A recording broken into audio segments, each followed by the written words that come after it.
एक समय सूत जी शौनकादि ऋषियों से कहते हैं कि हे ऋषिगण, जब अर्जुन इंद्रकील गिरि पर्वत पर कठिन तपस्या करने के लिए चले गए और वहां तपस्या करने लगे तो इधर द्रौपदी मन में चिंतित रहने लगी, चिंता करने लगी कि अर्जुन के कठिन तपस्या में शत्रु पक्ष बिल्कुल विघ्न डालने वाले होंगे। इस प्रकार की चिंता करके द्रौपदी एक समय भगवान श्री कृष्ण से कहती हैं, कथयस्वम जगन्नाथम तमेकम च दुर्लभम। हे भगवान, आप कृपा करके विघ्न को हटाने वाले उपाय बतावें जिससे कोई किसी भी प्रकार की विघ्न बाधाएं न आवे। हे जगत के नाथ, आप मुझे ऐसा व्रत बतावें कि जिसके करने से सभी विघ्न स्वयं नष्ट हो जाएं। श्री कृष्ण उवाच एवमेवं महाभागे शंभु पृष्ठ किलो मया। तब भगवान श्री कृष्ण कहते हैं कि हे महाभागे, जो आप इस समय मुझसे प्रश्न कर रही हैं, यही प्रश्न बहुत पहले मैया पार्वती भगवान शंकर से पूछी। तब शंकर जी ने पार्वती से कहा कि हे वरारोहे, मैं आपको ऐसे एक व्रत को बताता हूं जिसको करने से सारी विघ्न बाधाएं समाप्त हो जाती हैं, और उस व्रत का नाम है करक चतुर्थी व्रत। इस करक चतुर्थी व्रत को करने से समस्त विघ्न बाधाएं समाप्त हो जाती हैं और स्त्रियां सौभाग्यवती पुत्रवती होती हैं। तब पार्वती मैया भगवान शंकर जी से प्रश्न करती हैं, भगवान कीदृशम प्रोक्ताम चतुर्थी करकाभिधाम विधानम कीदृशम प्रोक्तम केन अयम च पुराम कृता। पार्वती मैया कहती है कि हे भगवान भोलेनाथ, इस व्रत का नाम करक चतुर्थी व्रत कैसे पड़ा, इसकी क्या विधान है, क्या फल है, और इसको सबसे पहले किसने किया, सो विस्तार पूर्वक कहिए। महेश्वर उवाच। तब भगवान शंकर जी कहते हैं, शक्रपस्ते पूरे रम्ये विद्वज्जन्नम समाकुले स्वर्ण रौम्यम समाकृणम रत्न प्रकाशरम शोभने। हे पार्वती, रत्न विभूषित चार दीवारियों से घिरे स्वर्ण तथा चांदी के भवनों से भरे विद्वान पुरुषों से सुशोभित लोगों को वश में करने वाली दिव्य स्त्रियों से शोभायमान, जहां वेद ध्वनि हो रही है, ऐसे स्वर्ग से भी मनोहर परम रमणीय शक्रपस्तपुर नाम का एक नगर था, और उस नगर में एक बहुत ही ज्ञानी ब्राह्मण रहते थे जिनका नाम था वेद शर्मा। वह वेद शर्मा बहुत ही प्रकांड विद्वान थे और उनकी पत्नी का नाम थी लीलावती। उनकी पत्नी भी बहुत संस्कारी और शोभायमान थी। उस वेद शर्मा को 7 पराक्रमी पुत्र तथा एक संपूर्ण लक्षणों से युक्त वीरवती नाम की एक पुत्री उत्पन्न हुई। उसकी आंखें नील कमल के समान और मुख चंद्रमा के समान था। समयानुसार वेद शर्मा उसके विवाह के योग्य समय आने पर वेद शर्मा ने एक वेद शास्त्र के विद्वान ब्राह्मण को विवाह की विधि के अनुसार उसे प्रदान किया, अर्थात अपनी कन्या वीरवती की विवाह कर दी। तत्पश्चात वीरवती नामक वह शोभायमान कन्या अपने भाई की स्त्रियों के साथ ही भगवती गौरी का व्रत किया।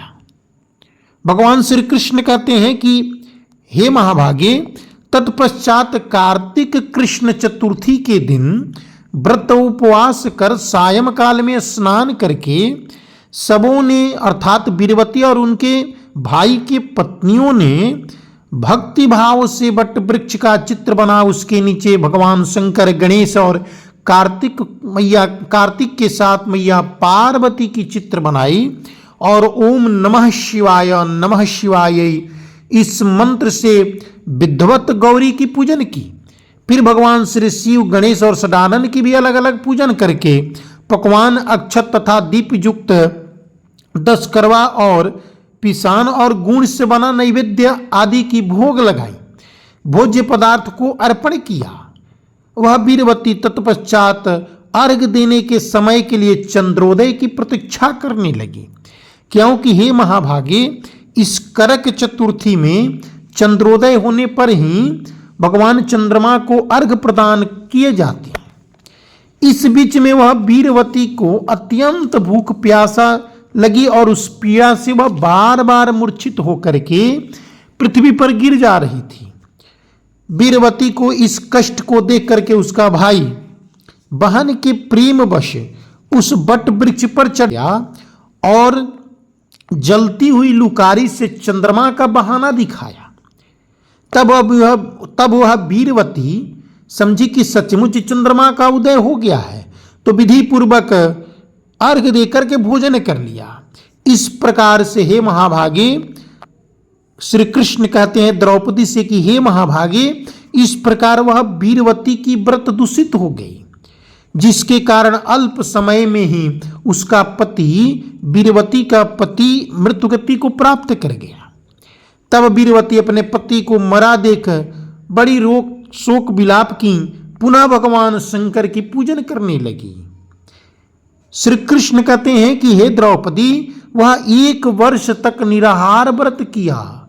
वर्ष के समाप्त होने पर करक चतुर्थी का भी व्रत किया और पूर्वोक्त विधि से वीरवती भी व्रत की।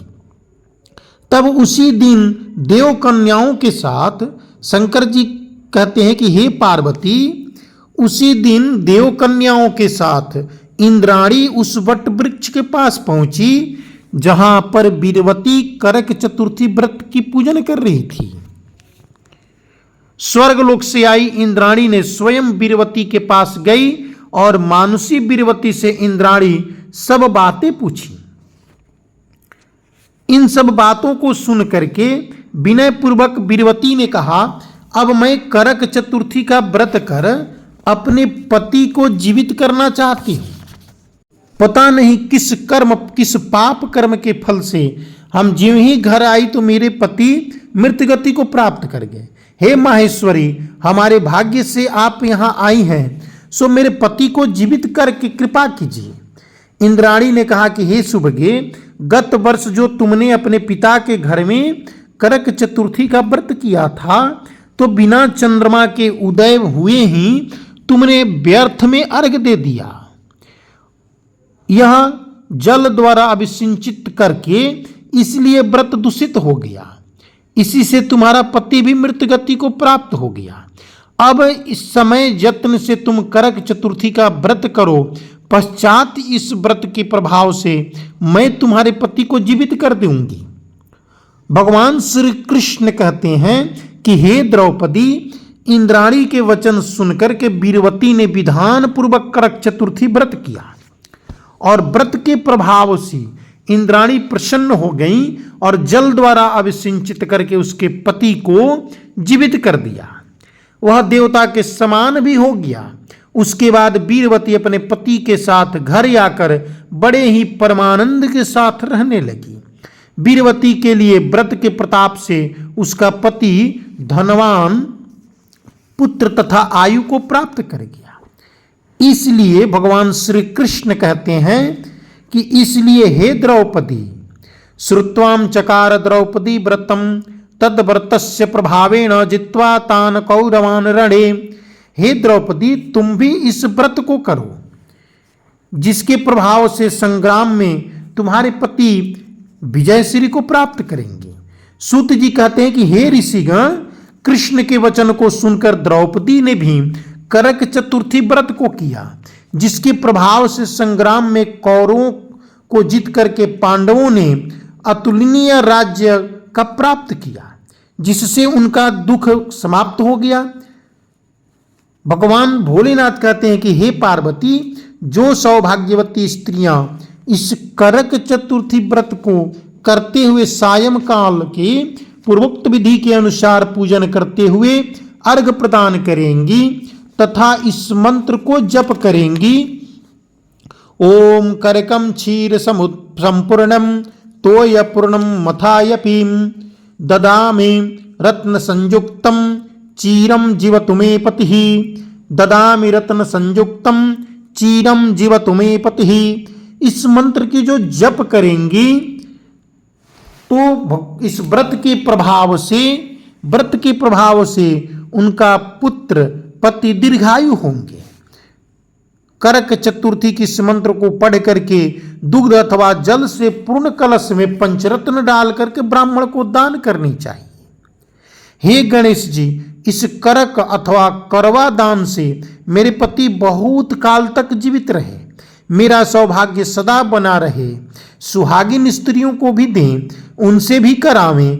इस प्रकार के व्रत को सौभाग्य की इच्छा वाली जो स्त्रियां करेंगी वह सौभाग्य, पुत्र तथा अचल लक्ष्मी को प्राप्त करेंगी। इस प्रकार से शौनकादि ऋषियों को सूत जी कथा सुना करके विदा करते हैं और तभी से यह करक चतुर्थी, जिसे करवा चतुर्थी कहते हैं, यह व्रत प्रसिद्ध हुआ। भगवान श्री महादेव और पार्वती मैया, भगवान गणेश और कार्तिक आपकी सौभाग्य में वृद्धि करें। जय श्री कृष्ण।